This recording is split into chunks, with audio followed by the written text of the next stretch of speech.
China India کی تو ہم بات کر رہے ہیں اور کریں گے بھی، یہ اسرائیل کا کیا معاملہ ہے؟ سکوترا ایک جگہ، سکوترا ایک جزیرہ ہے امارات کے قریب. ٹھیک ہے، ایک تو بحرین نے تسلیم کر لیا اور بحرین بہت قریب ہے پاکستان. کوترا نام کا جو جزیرہ ہے، یہ اس میں بالکل ویسا ہی ایک مرکز بنا رہے ہیں موساد والے. اس کا اعلان کر دیا انہوں نے، چھپایا نہیں ہے. جیسے فائیو آئیز کے نام پہ ہانگ کانگ میں ایک مرکز تھا اور اس میں ایسے حالات نصب تھے کہ وہ روس تک کی جو کافی فاصلہ ہے اس کی جاسوسی کرتے تھے. ایسے الیکٹرانک آلات تھے. تو دنیا میں آلات تو بہت بہر، اور اسرائیلی انٹیلیجنس ایجنسی جو ہے وہ ظاہر ہے دنیا کی ٹاپ ایجنسیوں میں سے ہے. تو وہاں سے اندیشہ ہے کہ ایران اور پاکستان کی جاسوسی کی جائے گی. اچھا، اسرائیل کی طرف سے. اور پرپز کیا ہے امریکہ کا اور اسرائیل کا؟ پاکستان کو ڈی نیوکلرائز کرنا، پاکستان کے ایٹم بم کا ایٹمی قوت کی حیثیت سے خاتمہ. اس کے لیے وہ لگے ہوئے ہیں. اس کے لیے کہا جاتا ہے کہ بھٹو سے بھی وہ ناپسند کرتے تھے. یہ بات صحیح ہے، اگرچہ تحریک تو وہ جو چلی وہ الیکشن میں داندھی کے خلاف تھی، لیکن بہرحال وہ ایٹمی پروگرام کی وجہ سے بھٹو کو پسند تو نہیں کرتے تھے. اور ضیاء الحق کو جو انہوں نے قتل کیا تھا اس کی بھی یہی وجہ تھی. مجھے تو اس میں کوئی شبہ نہیں امریکہ نے قتل کیا اس کو، یا اسرائیل نے کیا. نیوکلیئر پروگرام کو اس نے مکمل کیا تھا. اب وہ کریں گے کیا؟ انڈیا تو جو کرے گا اس کی پہلی بات ہم بتا چکے ہیں کہ وہ افغانستان میں شمال کے لوگوں سے مل کے ایک ملیشیا بنانے کی کوشش کرے گا اور وہ اشرف غنی کو بچانے کی کوشش کرے گا. اور اشرف غنی ڈیلے کرتا رہے گا مذاکرات کو کہ ٹرمپ ہار جائے، جو بائیڈن آ جائے، تو اس میں پاسبلٹی ہے کہ وہ نقطہ نظر تھوڑا بدل جائے گا، کہ وہ امریکی یہاں سٹے کریں، اپنے انٹرنیشنل رول کو زیادہ اہمیت دیں، اور اپنے جو اس کا تو سمپل نقطہ ہے نا کہ ہمارا پیسہ ضائع ہوتا ہے بہت. ٹھیک ہے، پاکستان میں مزید وہ یہ کرے، جو کچھ وہ کر رہے ہیں وہ ہمیں معلوم ہے. پختون تحفظ موومنٹ سندھ میں جو علیحدگی پسندوں کی جو بہت تھوڑی سی تعداد میں ان کی حوصلہ افزائی، بلوچستان میں ان کی حوصلہ افزائی، $500 ملین بلوچستان کو خرچ کرتے ہیں. این جی اوز کی مدد. اب پیسہ تو آتا ہے اسکینڈینیویا سے، یورپ سے، لیکن ہو نوز کہ وہ کس کا پیسہ ہے؟ انڈیا کا ہے، اسرائیل کا ہے، امریکہ کا ہے، سی اے کا ہے، این جی اوز کی. یہاں پراکسی وار کو وہ بڑھانے کی کوشش کریں گے. ہم اس کو بالکل صرف نظر نہیں کر سکتے.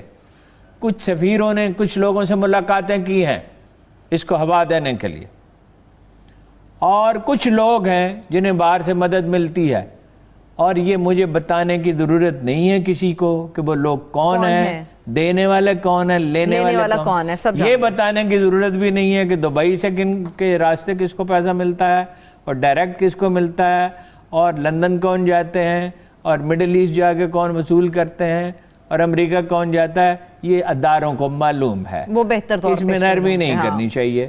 ٹھیک ہے، وہ یہاں داخلی انتشار پیدا کرنے کی کوششیں بھارت تیز کرے گا. اسرائیل اب اس کا حلیف ہے.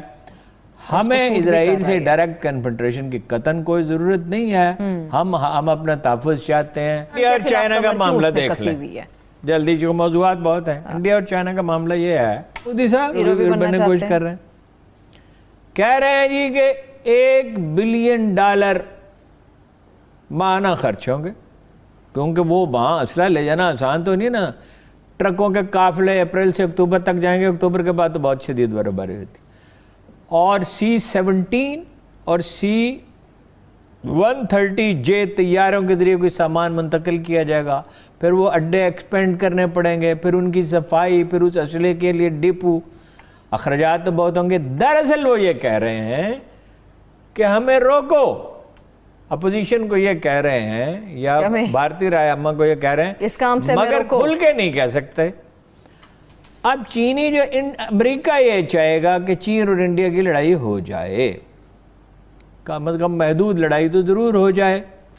ٹھیک ہے، اب مالدیپ میں وہ بنا رہے ہیں اڈا. امریکہ کے لیے کچھ آسانی اس میں آئے گی، لیکن امریکہ کو اس کا فائدہ یہ ہوگا کہ بھائی چین جو ہے اس کی اکانومی کو، چینی سیانے ہیں، چینی یہ نہیں چاہیں گے.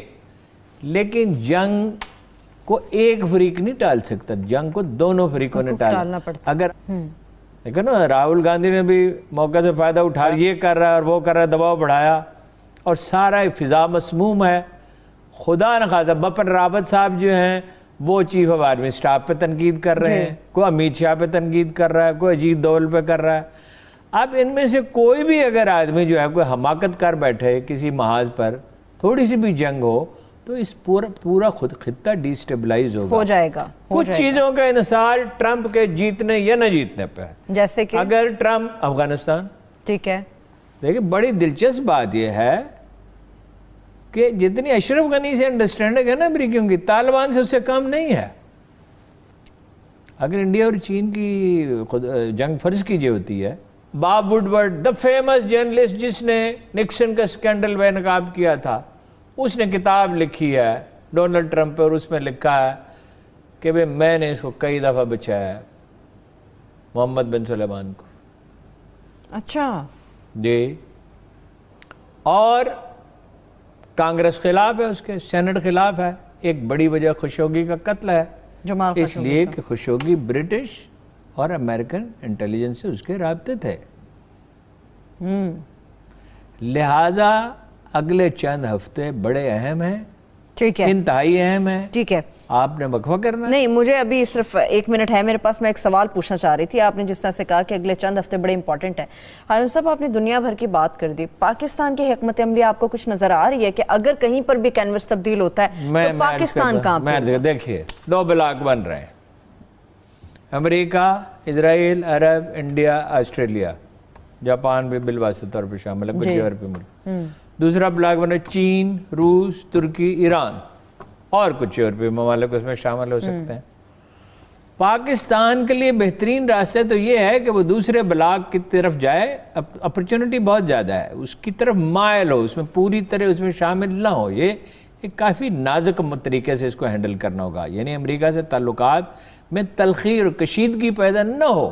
ٹھیک ہے, ہمیں یہی سوٹ کرتا ہے, لیکن اس کے لیے کیا چاہیے؟ قوت فیصلہ. 1962 میں کیا ہوا تھا جب نیفا میں جنگ ہوئی اور چینیوں نے کہا کہ موقع بہترین ہے, کشمیر کو آزاد کرا لو, ہم انہیں دم لینے نہیں دیں گے, انگیج کر لیں گے. ایوب خان نے کینیڈی کی بات مان لی. میں آپ کو پوری ذمہ داری سے جو اس ملک کے اعلیٰ ترین دفاعی دماغ ہیں ان سے گفتگو کرنے کے بعد یہ بات کہہ رہا ہوں کہ آج 62 سے بیٹر اپرچونٹی ہے. رہ گئی اسٹریٹجی کے کرنا کیا چاہیے, یہ تو ان لوگوں کا کام ہے جنہوں نے فیصلہ کرنا ہے سارے حالات دیکھ کے. بھرپور سفارتی مہم تو چلائے نا انڈیا کے خلاف, وہ تو نہیں چلا رہے. اب یہ لیڈرشپ کی ذمہ داری ہے. جو کشمیریوں کے سفیر ہیں ان کا نام آپ کو پتا ہے؟